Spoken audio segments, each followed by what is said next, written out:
Welcome to How Preschool Teachers Do It. This is Alison Kentos. I am an early childhood educator. And this is Cindy Tarabush. I am an early childhood consultant. This podcast is for parents and early childhood professionals. Let our experience and research-based knowledge become your guide. Welcome back, preschool peeps. Hi, peeps. We are in the midst of a two-parter. Yay! Dun, dun, dun. Yes, sometimes we do that.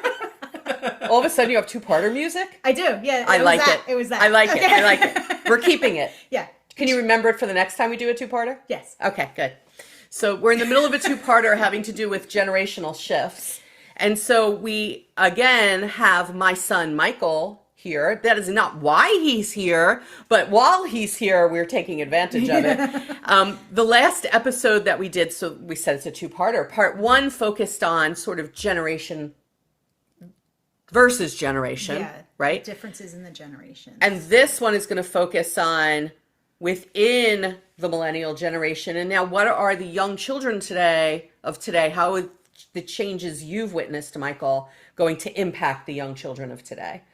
And then therefore, how does that impact our interactions with them? So that's what we're here to do today. But before we tackle the topic, Allison, that's your cue. That's me. We are shouting out Botswana. So hello, everybody there. And we are also shouting out the people of Columbus, Ohio. Have you ever been to Columbus, Ohio? No, I've been to Ohio, though, but not... Because Columbus is in the middle, right? I don't know. I've been to the Now the people in Columbus, Ohio are like, can you not know? Geography... Because Ohio's big, that's why. Geography, if people said to me, what are some things you were terrible at in school? It would be math and geography. Geography is just, I think because I have no spatial awareness at all, really. I can lose my own car within 10 minutes of being in a store. I have no spatial. I have walked around parking garages for a really long time trying to figure out where my car is. And I think that's part of why I can't relate to where things are in a map. That's a very mathematical thing, though. See, there you go. Yeah. I can't do it. But I think I have not been to Columbus. I don't think I have been either. I've been to the eastern side. So whatever is like right over the border of West Virginia, like that top panhandle. Oh. So I don't even know where it is. I I have no idea. Michael, have you been there? I have not. Okay. It's a very big state. We struck out. Anybody been to Botswana? No? No. Well, that would be although weird. Michael is more the world traveler. Hence another difference with millennials where I think they travel more. I think the world seems like a smaller place to you than it did to us when we were your age. I have never been out of the country. Ever. Canada? Correct. Really? I'm going to move there soon, but... They're not taking you. I don't care. They will want me soon. Oh. They don't want any of us. Me. Yeah, I've never been out of the country. Wow. I've barely been out of, like, the Northeast. Allison. I know. It's one of my goals for summer. Okay. To travel. Nice. Canada's really nice. Right? Yeah, I like Canada. Yeah. Mm-hmm. Yeah, I think I'd like I like Canada a lot, especially because we've traveled there in the warmer months. I don't know how I'd be in the winter. Yeah, I don't know, but... All right, and that's not why we're here today. Hi, Canada. We may as well shout you out while we're talking about you. Hi. Canada. We like Canada. Here in the Tarabush family. Allison hasn't been there, but the Tarabush family, we really like Canada. If there's any Canadians that would take me in for a little while, wink, wink, I'm more than willing. It's not happening. That's Have not dog happening. will travel. Okay. My goodness. Anyway, we're Sorry here. to the new man in my life. Bye. See ya. Going to Canada. Going to Canada. You come too. Wow. Okay. So that's one difference in the generations, right? That's one dog. World seems like a smaller place. Yes. Michael was recently all over Europe. Yeah. Yeah. I've visited over the course of the same trip, France, Belgium, the Netherlands, and 2 different places in Germany.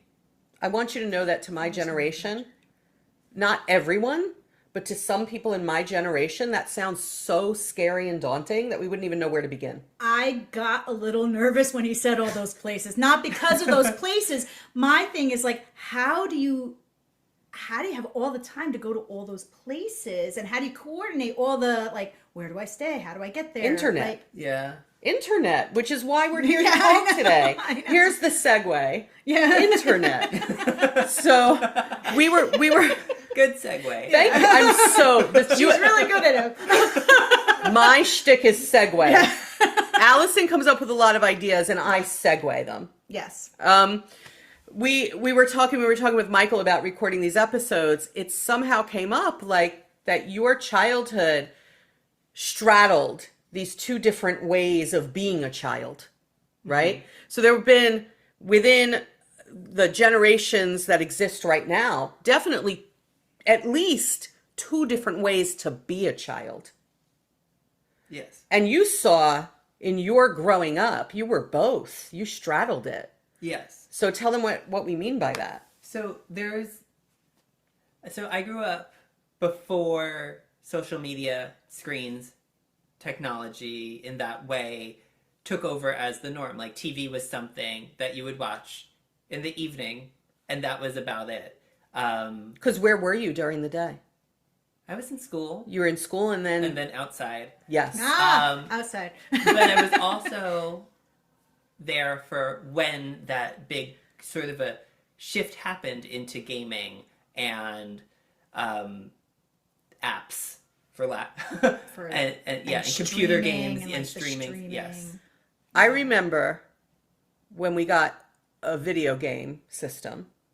You and your brother were pretty young. I don't remember how old you were. I was 5. It was the Nintendo 64, and my first video game was Pokemon Snap.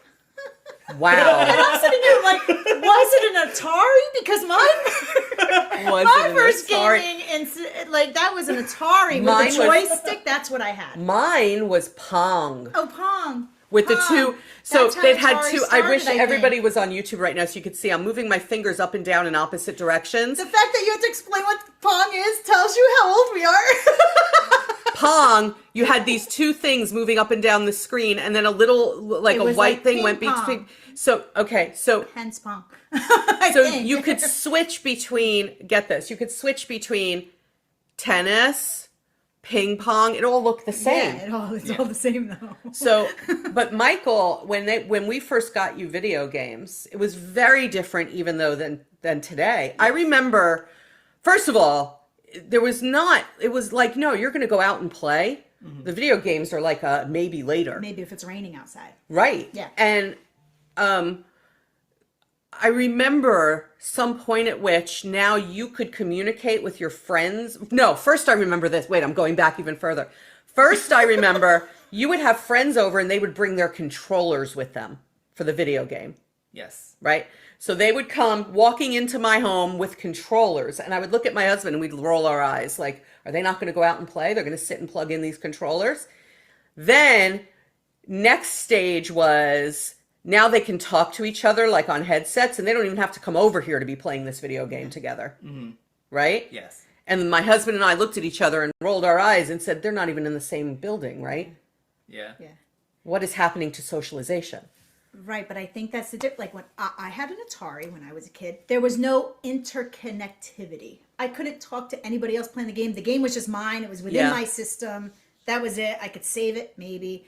That was it. And then your generation had this like, no, let's make this a social thing. Yes. You know? Which honestly, one of the things that we talk about, Michael, in early education, people will say, well, and we don't want to have computers in the classroom because it will impede socialization. But actually, it can support socialization if you have it set up so that two children need to use it at the same time. We are supporting socialization. When we teach them that they have to take turns to use it, we are supporting social skills. So actually, it's not so much doing what we thought it was doing. Yes. But you saw that whole trajectory in your childhood. Yes, and for me, things like gaming instead of being an isolating sort of experience, it created community because we had a lot of the bigger franchises from when I was younger had multiple facets. So it would be like the game, the show, the comic book, and because the graphics were also changing so rapidly into 3D worlds and whatnot, there was a big sense of community and discussion about the things that we were doing, which is great for kids to have commonality, despite having like completely different circumstances at home. Yeah, you're right. You're right. You have that in common with people when your families may have come from different cultures and different ethnicities, different countries. It enables you to talk to people, not just like in your house or in your neighborhood, all over the world that are just playing the same game. Yeah. So it makes you see like, hey, he might live in a different country, but we have this in common and we can communicate through this game. Yeah, I think we didn't understand it's just a different format Just for different socialization, but it Yeah. did connect people. Yeah. And then you saw the internet become a thing. Yes. And it's it's amazing to me because I do have memories of like before everyone was like, let's just go to Google. Do you remember before? Yeah. Oh yeah. Been in a library, used an encyclopedia or two. Yeah. It's because I'm your mom. Yes. And it's kind of fascinating to me to look and see how we went from having to like either just not have the information, having to go actively seek the information, to you have a little brick in your hand, in your pocket, in your bag, wherever, that just carries potentially all of the information you could need about the world around you. Yeah, it's Yeah. And insane. it's fascinating to Yeah. me to think about. Yeah. Yeah. And it's hard for me to imagine how like the kids of today don't have the before in the way that I have the before. They just have always had this information available.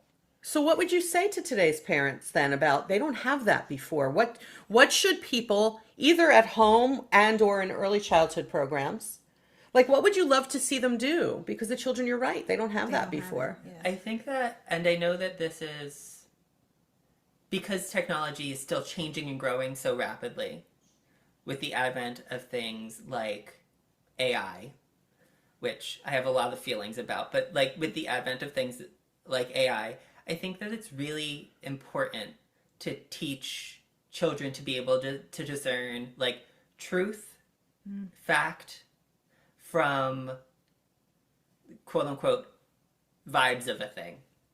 Vibes being like, oh yeah, this sort of supports what I already thought, and so it must be true. Like confirmation. bias. Yeah. Yeah, but that's the Yeah. problem. They're living in algorithm land. Yes, Yes. and algorithms. They are. And it's hard to break from the notion that like there's a profit motive behind algorithm. Yeah.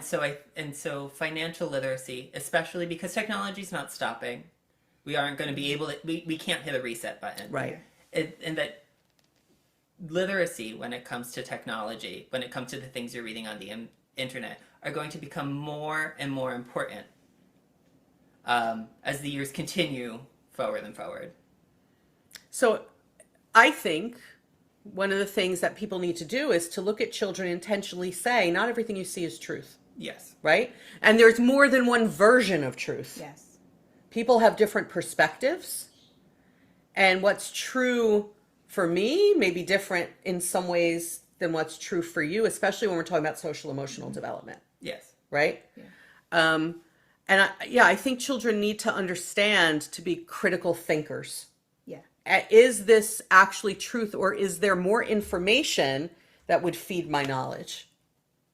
Yes. Right? Yes. Is there more information out there, maybe from a different perspective, that would add to my understanding of this?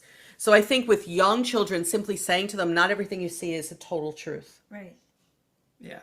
There's lots of different pieces and parts to truth. Yes. And to look at young children as soon as they're old enough and say, the things that we see on the computer, on the internet, are driven by these things called algorithms. They know what seems to make you want to look at it, and so they give you more of it, but that doesn't make it the whole story. I think it has to be explained to children. Yes. And to find different sources to confirm that. Like, you can't rely on one source to be your whole truth. You're right. You're right. Right. You have to be looking at all the different. Yeah. But do you think, with all of this information, just like really quickly at all of their fingertips, that they know how to research and find the sources? Like when we were kids, like we had to look all this up, and we had to make sure we knew how to find the source in the right spot.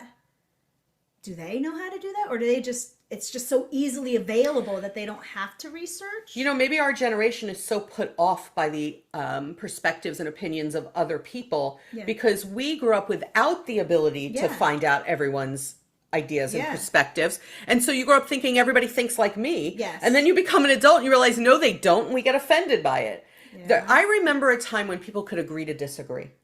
Yes, I remember that too. Do you, Michael? Yes, somewhat. I'm going to say somewhat there because the agree to disagree conversation was really shifting as I was growing up. Okay. In like, what is agree to disagree versus what is an irreconcilable difference? Yeah, it's a good Okay. point. And in terms of like kids and what you were saying about Yeah. like what kids may or may not inherently know, I think that they're very much, and I'm sure you've said this so many times, like the children are sponges Yeah. Yeah. and they have to be taught all of these things.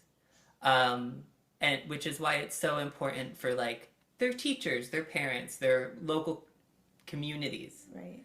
to be able to reinforce fact Yeah. and furthering like their own ability to discern what's algorithmically trying to keep them on the internet, trying to keep them in their in a certain sphere versus like what is reality. Yeah. Not to get too existential. Yeah. No, but, Yeah, but it's true. seriously, what It's is, true. right? What is reality? What is reality? What is the reality? And it's hard to say these days. And I think the younger we instill in children, not everything you see is the ultimate truth. Right. They'll grow up knowing that. Maybe they'll be better researchers, right? Yeah. Maybe they'll be more curious about that as they get older. Maybe they'll be better researchers. How do you feel, Michael, about today's children and the fact that they don't play outside in the same way that you and your brother did? I, as somebody who is generally an introvert, and enjoys my time in the like more creative fantasy of things, was a gamer, am a gamer, really enjoy them. I think that as if you're socializing in a healthy way, with games that are like appropriate to where you are developmentally, I think that it's not necessarily a bad thing.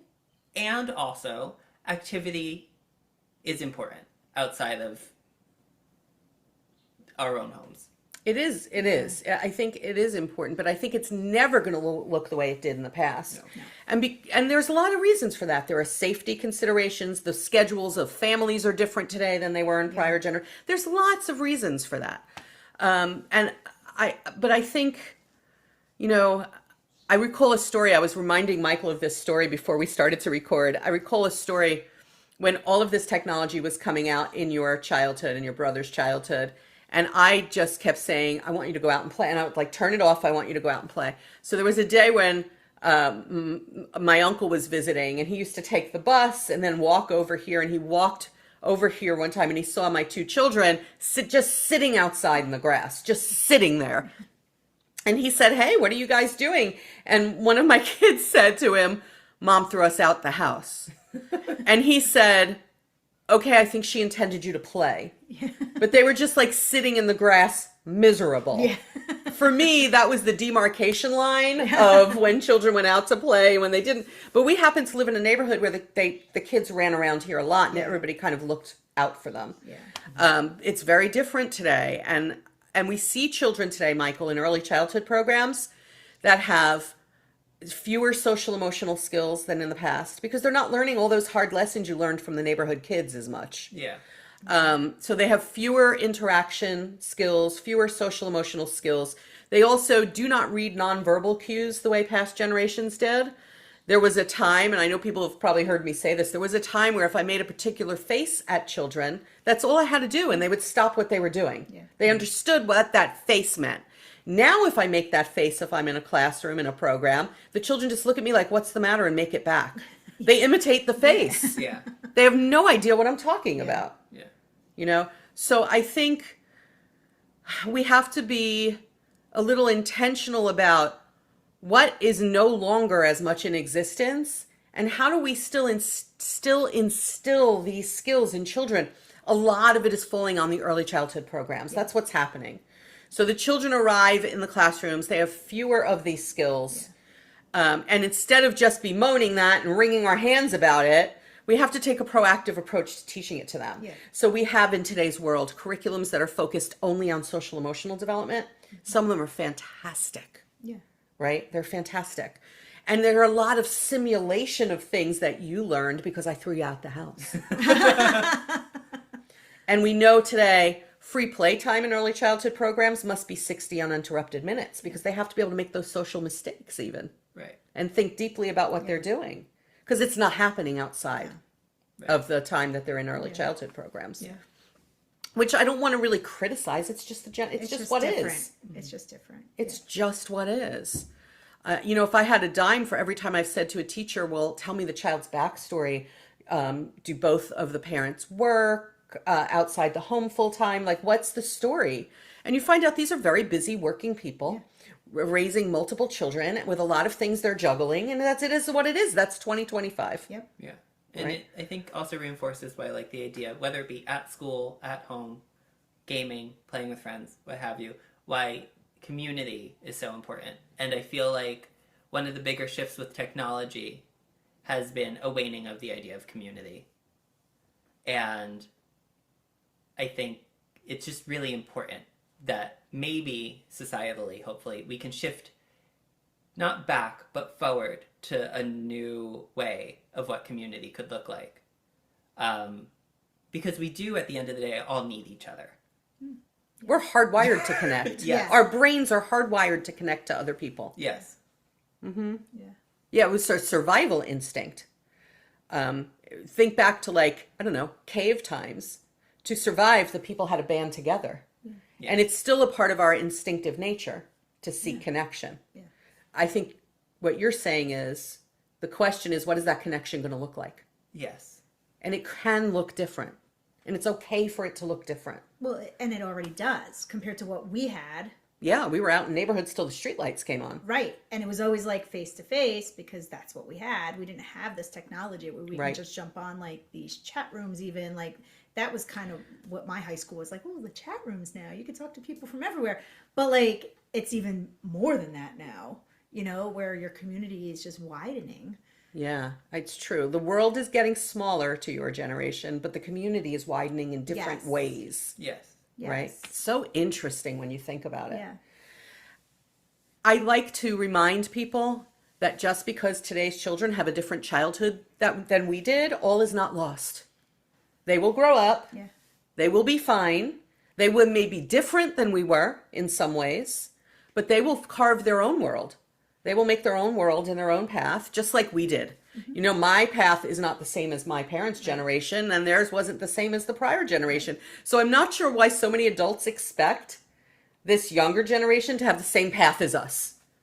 And we bemoan, oh, they need to be doing this like we did. They need to be doing that like we did. No, things change as time goes on. And the world is so different. I mean, look at what I'm paying for eggs today. The world is so different. Yeah. And we're concerned about things in the world today that we weren't when we were young. Yeah. Yeah. Like the existence of the earth. Yes. Like that. Like we'd like it to last a while. Yeah. Yeah. Yeah. I remember when you threw all the garbage in one can. Yep. Recycling did not exist when I was a kid. You don't remember that, do you? I do not remember Oh, that. see that? See, you've always had that, right? It was like that did not exist when we were kids, and everything was just thrown away, and Yeah, and nobody with thought not a anything thought. of- not even a thought. Yeah. Yeah. Yeah.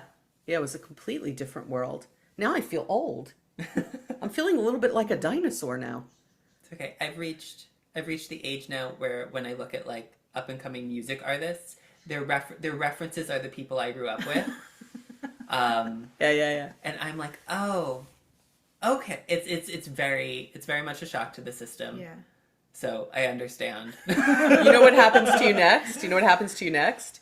You don't know any of those music people until you stop watching the Grammys. Oh. Oh yeah, I didn't watch the Grammys this I year. don't know who they are. I don't know who these people are. I mean, I know some of them. I like listen to country music, so I'll watch. Like, Do the you? Yes. I didn't know this about So you. Then I also like to listen to like '90s like grunge music, but like anyway, but the country things. It's all news to me. I know. I'll watch that award because I'm like, oh, I know those people. Allison, we need you the with us on Grammys. Thanksgiving.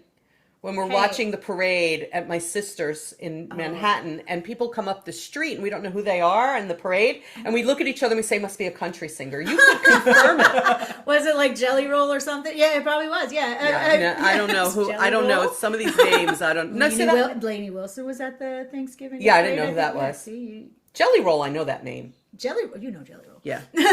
Everybody knows Jelly Roll. He's everywhere. This is what happens next, though, Michael. You just abandon the show. Yeah. Don't even try.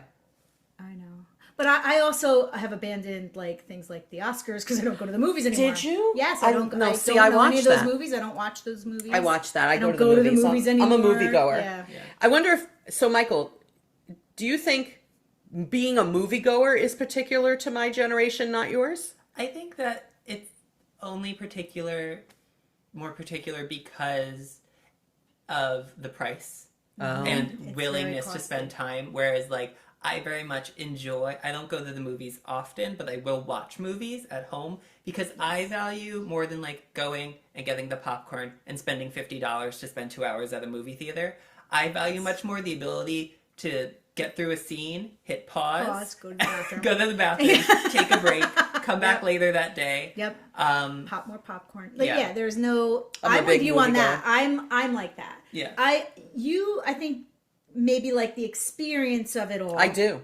And I don't need that experience. I just want to see the movie. Yes. Yeah. No. See, I like the whole. And I thing. don't want to have to miss 5 minutes of the movie to go to the bathroom. But Yeah. see, You know what I today's mean? And today's and so then- children. yeah. Today's children do go to the movies.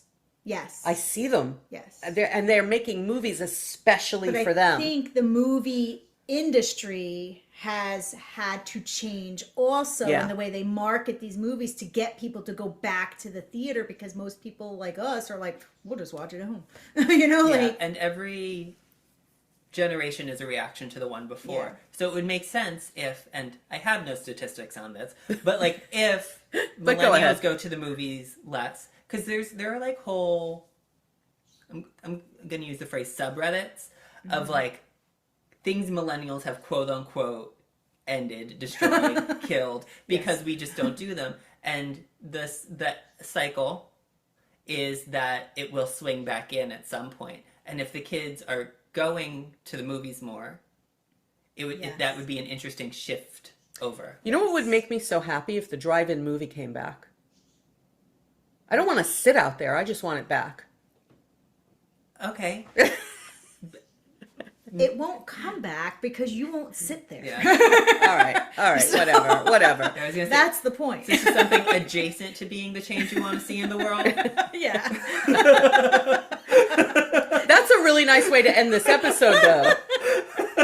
The world is changing. Be the change, people, Be the and change, embrace yeah. the fact that these children will develop their own ways in their own communities. And it's so interesting to me when you pointed out you straddled the two different ways of being a child. Mm-hmm. Yeah, so interesting. And either way is okay. Yeah. Right? Either way is fine. Different isn't bad. It's just different. Right. Yes. Right. Well, Michael, we want to really thank you for your willingness to participate in these this two-parter. We very much appreciate that when I said to you, you know what might be kind of cool, that you didn't say, no way, Mom. No way. So thank you very much for being willing to do this. Thank you for having me. Absolutely. If we get a lot of fan mail where people loved Michael, we'll have to do it again in the future. And if you don't, I will never see any of you again. And I wish you all the best. Thank you very much.